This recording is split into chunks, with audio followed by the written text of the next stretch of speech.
ओम शांति। आज 15 अक्टूबर 2023। आज बाबा की अपडेट वाणी है। प्रातः मुरली ओम शांति रिवाइज मुरली 18 जनवरी 96 बाप दादा मधुबन। आज की वाणी का टाइटल है सदा समर्थ रहने की सहज विधि। शुभ चिंतन करो और शुभ चिंतक बनो। आज स्नेह संपन्न स्मृति दिवस है। चारों ओर के बच्चों के स्नेह का दिल का आवाज बाप दादा के पास पहुंच गया है। यह स्नेह सुख स्वरूप स्नेह है। बाप दादा इस दिवस और स्मृति दिवस के साथ साथ समर्थी दिवस कहते हैं, क्योंकि ब्रह्मा बाप ने अपने साकार स्वरूप में सर्व कार्य करने की समर्थियां अर्थात शक्तियां साकार रूप में बच्चों को अर्पण किया। इस दिवस को संतोष फादर के वरदान का दिन कहा जाता है। साकार रूप में बच्चों को आगे किया गया, फरिश्ता रूप में अपने बच्चों की ओर विश्व की सेवा अभ्यास किया। ये 18 जनवरी का दिवस ब्रह्मा बाप के संपूर्ण नष्टमोह स्मृति स्वरूप का रहा। जैसे गीता के 18 अध्याय का सार है, भगवान ने अर्जुन को नष्टमोह स्मृति स्वरूप बनाया, तो ये 18 का यादगार है कि ब्रह्मा बाप कितना ही बच्चों के प्रति अति स्नेही रहे। जो बच्चे अनुभवी हैं कि सदा सेवा के निमित्त बच्चों को कितना याद करते, अनुभव है ना। मोह नहीं रहा लेकिन दिल का प्यार रहा, क्योंकि मोह उसको कहा जाता है जिसमें अपना स्वार्थ हो। तो ब्रह्मा बाप का अपना स्वार्थ नहीं रहा, लेकिन बच्चों में सेवा अर्थ अति स्नेह रहा। फिर भी साथ रहते बच्चों को सामने ही देखते हैं, कोई देह के स्वरूप में याद सताई नहीं, एकदम न्यारा और प्यारा रहा। इसलिए कहा जाता है स्मृति स्वरूप नष्टो मोहा। कोई मेरापन नहीं रहा, देवान से भी नष्टो मोहा। तो ये दिवस ऐसे फॉलो फादर का पाठ पढ़ाने का दिवस रहा। ये अव्यक्त दिवस दुनिया की अनजान आत्माओं को परमात्म कार्य की तरफ जगाने का रहा, क्योंकि मेजॉरिटी लोग ब्रह्मा बाप को देखकर यही सोचते या समझते थे कि इन्हों का परम आत्मा ब्रह्मा है। ये ब्रह्मा कुमारियां ब्रह्मा को ही भगवान मानती हैं, और ब्रह्मा ने साकार में पाठ परिवर्तन किया तो क्या सोचने लगे कि अभी तो ब्रह्मा कुमारियों का भगवान चला गया और ये ब्रह्मा कुमारियों का कार्य आज नहीं तो कल समाप्त हो जाएगा। लेकिन आप जानते हैं कि इन्हों का करण करावनहार ब्रह्मा द्वारा भी परम आत्मा था, है और अंत तक रहेगा। तो ये परमात्म कार्य है, व्यक्ति का कार्य नहीं है। ये पहचान ब्रह्मा बाप के साकार पाठ परिवर्तन होने के बाद समझते हैं कि इन्हों को कोई शक्ति चला रही है। अभी भी बेचारे परम आत्मा को नहीं जानते, लेकिन कोई शक्ति कार्य करा रही है। वो कौन सी शक्ति है उसको भी देख रहे हैं, सोच रहे हैं, और आखिर तो समझना ही है।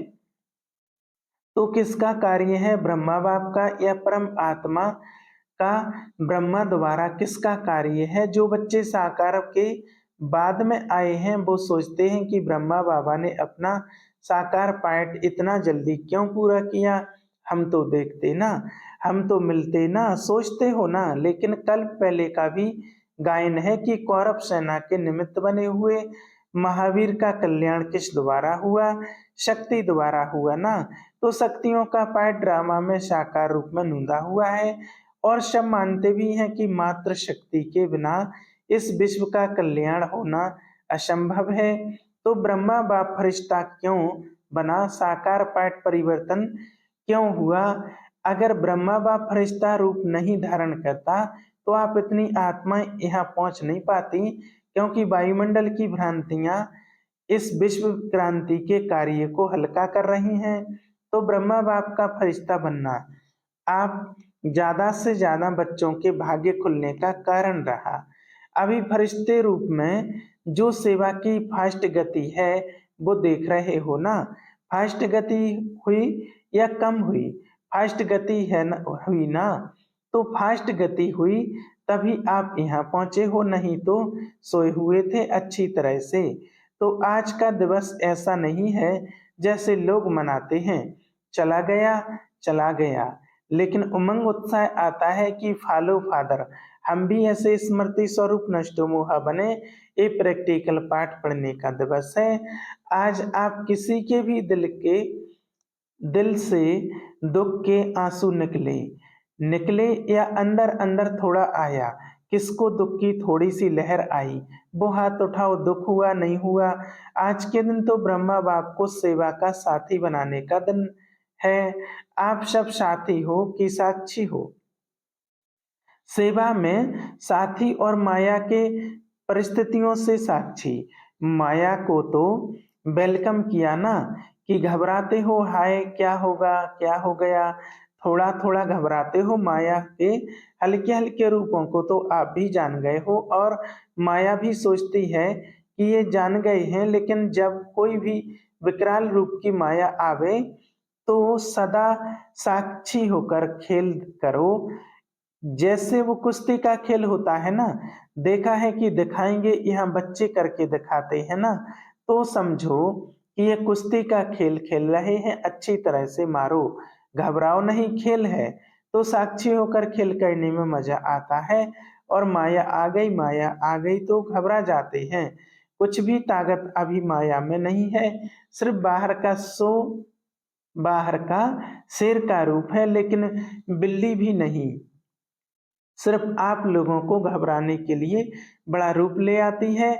फिर सोचते हो पता नहीं अब क्या होगा, तो यह कभी नहीं कहो क्या करूं, कैसे, क्या होगा। लेकिन बाप दादा ने पहले भी यह पाठ पढ़ाया है कि जो हो रहा है वो अच्छा, और जो होने वाला है वो और अच्छा। ब्राह्मण बनना अर्थात अच्छा ही अच्छा, चाहे बातें ऐसी होती हैं जो कभी आपके स्वप्न में भी नहीं होती, और कई बातें ऐसी होती हैं जो अज्ञान काल में नहीं होंगी लेकिन ज्ञान के बाद हुई। अज्ञान काल में कभी बिजनेस नीचे ऊपर नहीं हुआ होगा, और ज्ञान में आने के बाद हो गया। घबरा जाते हैं, हाय ज्ञान छोड़ दें, लेकिन कोई भी परिस्थिति आती है, उस परिस्थिति को अपना थोड़े समय के लिए शिक्षक समझो। शिक्षक क्या करता है, शिक्षा देता है ना। तो परिस्थितियां आपको विशेष दो शक्तियों के अनुभवी बनाती हैं। एक सहन शक्ति, न्यारापन, नष्टोमोहा, और दूसरा सामना करने की शक्ति का पाठ पढ़ाती हैं, जिससे आगे के लिए आप सीख लो कि ये परिस्थिति ये दो पाठ पढ़ाने आई है। और जो कहते रहते हो हम तो ट्रस्टी हैं, मेरा कुछ नहीं है, ठगी से तो नहीं कहते, दिल से कहते हो ट्रस्टी हो कि थोड़ा गृहस्थी हो। कभी गृहस्थी बन जाते, कभी ट्रस्टी बन जाते। न्यू ईयर में बाप दादा को दो चार खिलौने दिए थे। उसमें क्या था कि एक तरफ करो तो भाई है, दूसरी तरफ करो तो फीमेल है, एक ही खिलौना बदल जाता था। एक सेकंड में वो हो जाता है, एक सेकंड में वो हो जाता है। तो आप ऐसे खिलौने तो नहीं हो। अभी अभी गृहस्थी, अभी अभी ट्रस्टी, थोड़ा थोड़ा कभी कभी हो तो हो जाता है, घबराते हो ना। तो माया समझ जाती है कि ये घबरा गया है, मारो अच्छी तरह से, इसलिए घबराओ नहीं। ट्रस्टी है अर्थात पहले से ही सब कुछ छूट गया। ट्रस्टी माना सब बाप के हवाले कर दिया, मेरा क्या होगा, बस गागा आता है ना तो गड़बड़ होती है। सब अच्छा है और अच्छा होना ही है, निश्चिंत है। इसको कहा जाता है समर्थ स्वरूप। तो आज का दिन कौन सा है, समर्थ बनने का, निष्ठुमुहा होने का, सिर्फ बाबा बहुत याद आए, गीत गाने का दिन है। तो ब्रह्मा बाप का फरिश्ता रूप होना ड्रामा में परमात्मा कार्य को प्रत्यक्ष करने का निमित्त कारण बना। ब्रह्मा बाबा है या है नहीं, है, दिखाई तो देता नहीं। देखो, आप जो पीछे आए हो वो बहुत लकी हो, क्योंकि अभी सेवा के बने बनाए साधनों के समय पर आए, मक्खन निकला। 60 वर्ष वालों ने और मक्खन खाने वाले आप आ गए। आज हिस्ट्री सुनी होगी ना, इतनी मेहनत आप करते तो भाग जाते, और वर्तमान समय सेवा का वायुमंडल बना हुआ है। अभी चाहे प्रेसिडेंट, चाहे प्राइम मिनिस्टर हैं, चाहे कोई भी नेता, मेजॉरिटी ये तो मानते हैं ना कि कार्य अच्छा है, हम कर सकते हैं या नहीं, वो बात अलग है। हर एक का पार्ट अपना-अपना है, लेकिन अच्छा कार्य है और ये कार्य और आगे बढ़ना चाहिए। ये तो कहते हैं ना, पहले क्या कहते थे कि ब्रह्मा कुमारियों की शक्ल भी नहीं देखना। अगर शुरू में निमंत्रण देने जाते भी थे ना, तो दरवाजा बंद कर देते थे। तो आप तो अच्छे टाइम पर आए हो ना, सेवा का चांस बहुत है, जितनी सेवा करनी चाहो उतनी कर सकते हो। अभी-अभी समझते हैं कि साकार ब्रह्मा के बाद भी ब्रह्मा कुमारियों ने सिल्वर जुबली भी मना ली है, गोल्डन भी मना ली है, अभी डायमंड तक पहुंच गए हैं। क्योंकि कोई भी बड़ा गुरु चला जाता है तो गड़बड़ हो जाती है। यह गड़बड़ है क्या? यहाँ तो और ही बुद्धि है, बुद्धि से करते वृद्धि है, बढ़ता जाता है। तो इससे सिद्ध है कि ये कार्य कराने वाला बाप परमात्मा है। माध्यम निमित्त माध्यम ब्रह्मा बाप है, अभी भी माध्यम ब्रह्मा बाप है, ये पार्ट अलग चीज है। लेकिन माध्यम ड्रामा में पहले साकार ब्रह्मा रहा और अभी फरिश्ता रूप में ब्रह्मा है। ब्रह्मा को पिता कहेंगे, रचता तो ब्रह्मा है ना। ये तो बाप टीचर, बाप ये तो पार्ट बीच बीच में बच्चों की पालना करने के लिए निमित्त है, बाकी रचता ब्रह्मा है। और रचना के कार्य में अभी भी अंत तक ब्रह्मा का ही पार्ट है। तो आज सारे दिन में किसके पास माया आई? कोई पोत्रा धोत्रा याद नहीं आया, तो सदा ऐसे समर्थ रहो। और इसकी सबसे सहज विधि है, दो शब्द याद रखो। दो शब्द याद रह सकते हैं ना, सारी मुरली भूल जाए लेकिन दो शब्द याद रखो और प्रैक्टिकल में करते चलो। वो दो शब्द जानते भी हो, कोई नई बात नहीं है। एक है शुभ चिंतन, नेगेटिव को भी पॉजिटिव करो, इसको कहते हैं शुभ चिंतन। नेगेटिव पॉजिटिव हो सकता है और बदल सकते हो, सिर्फ चेक करो कि कर्म करते भी शुभ चिंतन चला। और दूसरा, सभी के प्रति शुभ चिंतन, तो शुभ चिंतन और शुभ चिंतन दोनों का संबंध है।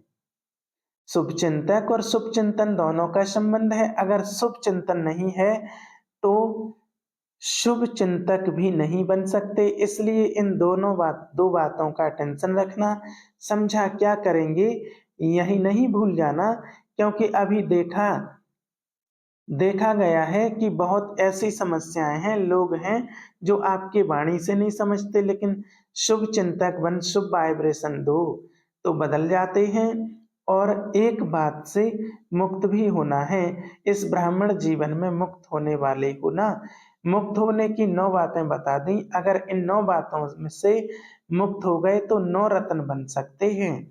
तो आज बाप दादा इस बात की स्मृति दिला रहे हैं, कभी भी कोई भी शारीरिक बीमारी हो, मन का तूफान हो, तन में हलचल हो, प्रवृत्ति में हलचल हो, सेवा में भी हलचल होती है, तो किसी भी प्रकार के हलचल में दिल शिकस्त कभी नहीं होना। बड़ी दिल वाले बनो। बाप की दिल कितनी है, छोटी है क्या? बाप बड़ी दिल वाले हैं और बच्चे छोटी दिल कर रहे हैं। बीमार हो गए तो रोना शुरू कर देंगे, दर्द हो गया तो दिल शिकस्त होना दवाई है। बीमारी चली जाएगी कि बढ़ेगी? जब हिसाब किताब आ गया, दर्द आ गया तो हिसाब किताब आ गया ना। लेकिन दिल शिकस्त से बीमारी को बढ़ा देते हो। इसलिए हिम्मत वाले बनो तो बाप ही मददगार बनेंगे। ऐसे नहीं रो रहे हैं, हाय क्या करूं, और फिर सोचो कि बाबा की तो मदद है ही नहीं। मदद उसको मिलती है जो हिम्मत रखते हैं। पहले बच्चे की हिम्मत, फिर बाप की मदद है तो हिम्मत तो हार ली और सोचने लगते हो कि बाप की मदद तो मिली नहीं। बाबा भी टाइम पर तो करता भी नहीं है। तो आधे अक्षर याद नहीं करो, बाबा मददगार है लेकिन किसका, तो आधा भूल जाते हो और आधा याद करते हो कि बाबा भी पता नहीं महारथियों को ही करता है, हमको तो करता ही नहीं है, हमको तो देता ही नहीं है। इसलिए आप महारथी पीछे, लेकिन दिल शिकस्त नहीं बनो। और मन में अगर कोई उलझन आ भी जाती है तो ऐसे समय पर निर्णय शक्ति चाहिए, और निर्णय शक्ति तब आ सकती है जब आपका मन बाप की तरफ होगा। अगर अपनी उलझन में होंगे तो हाँ ना इसी उलझन में रह जाएंगे। इसलिए मन से भी दिल शिकस्त नहीं बनो, और धन भी नीचे ऊपर होता है। जब करोड़पतियों का भी नीचे ऊपर होता है तो आप लोग उसके आगे क्या हो, तो वो होना ही है। लेकिन आप लोगों को निश्चय पक्का है कि जो बाप के साथी सच्चे हैं तो कैसी भी हालत में बाप दादा दाल रोटी जरूर खिलाएगा। दो दो सब्जियां नहीं खिलाएगा, दाल रोटी खिलाएगा। लेकिन ऐसे नहीं कहना कि काम में थक करके बैठ जाओ और कहो बाबा दाल रोटी खिलाएगा। ऐसे अलबेले या आलस वाले को नहीं मिलेगा। बाकी सच्चे दिल पर साहिब राजी है, और परिवार में भी खिटखिट तो होनी है। जब आप लोग कहते हो कि अति के बाद अंत होना है, कहते हो अति में जा रहा है और जाना है, तो परिवार में खिटखिट ना हो, ये नहीं होना होना है। लेकिन आप ट्रस्टी बन, साक्षी बन, परिस्थिति को याद बाप से शक्ति ले हल करो। गृहस्थी बनकर सोचेंगे तो और गड़बड़ होगी। पहले बिल्कुल न्यारे ट्रस्टी बन जाओ। मेरा नहीं, ये मेरापन, मेरा नाम खराब होगा, मेरी गलानी होगी, मेरा बच्चा और मुझे मेरी सास मेरे को ऐसे करती है, ये मेरापन आता है ना, तो सब बातें आती हैं। मेरा जहाँ भी आया वहाँ बुद्धि का फेरा हो जाता है, बदल जाते हैं। अगर बुद्धि कहाँ भी उलझन में बदलती है तो समझ लो ये मेरापन है। उसको चेक करो, और जितना उलझन सुलझाने की कोशिश करेंगे उतना उलझेगा। इसलिए सभी बातों में क्या नहीं बनना, दिल शिकस्त नहीं बनना है। क्या नहीं बनेंगे दिल शिकस्त, सिर्फ कहना नहीं है, कहना है। भगवान के बच्चे हैं, ये तो पक्का वायदा है ना, इसको तो माया भी नहीं हिला सकती। जब ये पक्का वायदा निश्चय है तो भगवान के बच्चे भी दिल शिकस्त हो जाएं तो बड़ी दिल रखने वाले कौन होंगे, और कोई होंगे, आप ही हो ना। तो क्या करेंगे, अभी समर्थ बनो और संतोष फादर का पाठ पक्का करो। कच्चा नहीं करो, पक्का करो। सभी हिम्मत वाले हो ना, हिम्मत है। अच्छा, चारों ओर के सर्वसमर्थ आत्माओं को सर्व माया जीत, प्राकृतिक जीत आत्माओं को सदा संतोष फादर कहने वाले बच्चों को, सदा दिल खुश रहने वाले बच्चों को बाप दादा का याद प्यार और नमस्ते। हम रूहानी बच्चों की रूहानी बाप दादा को याद प्यार और गुड मॉर्निंग, नमस्ते, शुक्रिया बाबा, शुक्रिया। आज विदेश वाले बच्चे भी बहुत याद आ रहे हैं। चारों ओर मधुबन से मन की लगन लगी हुई है। बाप दादा भी सभी बच्चों को सामने देख विशेष याद और सेवा का याद प्यार दे रहे हैं। बाप दादा ने 9 रत्नों में आने के लिए जिन 9 बातों से मुक्त बनने का इशारा दिया है वह निम्नलिखित हैं। पहला, क्रोध मुक्त। दूसरा, समर्थ संकल्प मुक्त। तीसरा, लगाव मुक्त। चौथा, परमत परचिंतन और प्रदर्शन मुक्त। पांचवा, अभिमान व अपमान मुक्त। छठवां, झमेला मुक्त। सातवां, व्यर्थ बोल डिस्टर्ब करने वाले बोल से मुक्त। आठवां, अप्रसन्नता मुक्त। और नवां, दिल शिकस्त मुक्त है। वरदान है इसका, डबल लाइट स्थिति द्वारा उड़ती कला का अनुभव करने वाले सर्व बंधन मुक्त भव। चलते फिरते यही स्मृति रहे कि मैं डबल लाइट स्थिति में स्थित रहने वाला फरिश्ता हूँ। फरिश्ता अर्थात उड़ने वाला। लाइट चीज सदा ऊपर जाती है, नीचे नहीं आती। आधा कल्प तो नीचे रहे, अब उड़ने का समय है, इसलिए चेक करो कि कोई भी बोझ व बंधन तो नहीं है। अपने कमजोर संस्कार का, व्यर्थ संकल्प का, देहभान का बंधन व बोझ बहुत समय चलता रहा तो अंत में नीचे ले आएगा। इसलिए बंधन मुक्त बन डबल लाइट स्थिति में रहने का अभ्यास करो। स्लोगन, मनसा सेवा वही कर सकते हैं जिनके पास शुद्ध संकल्पों की शक्ति जमा है। सूचना, आज अंतर्राष्ट्रीय योग दिवस, तीसरा रविवार है। शाम 6:30 से 7:30 बजे तक सभी भाई बहने योग अभ्यास के अनुभव करें कि मैं दिव्य आकर्षण मूर्त आत्मा विश्व गगन में चमक रही हूँ। मेरी दिव्यता व पवित्रता से आत्माओं को साक्षात्कार हो रहे हैं। अपने पथ से भटकती हुई आत्माएं पुनः सत्य के पथ पर अग्रसर हो रही हैं। अच्छा, ओम शांति।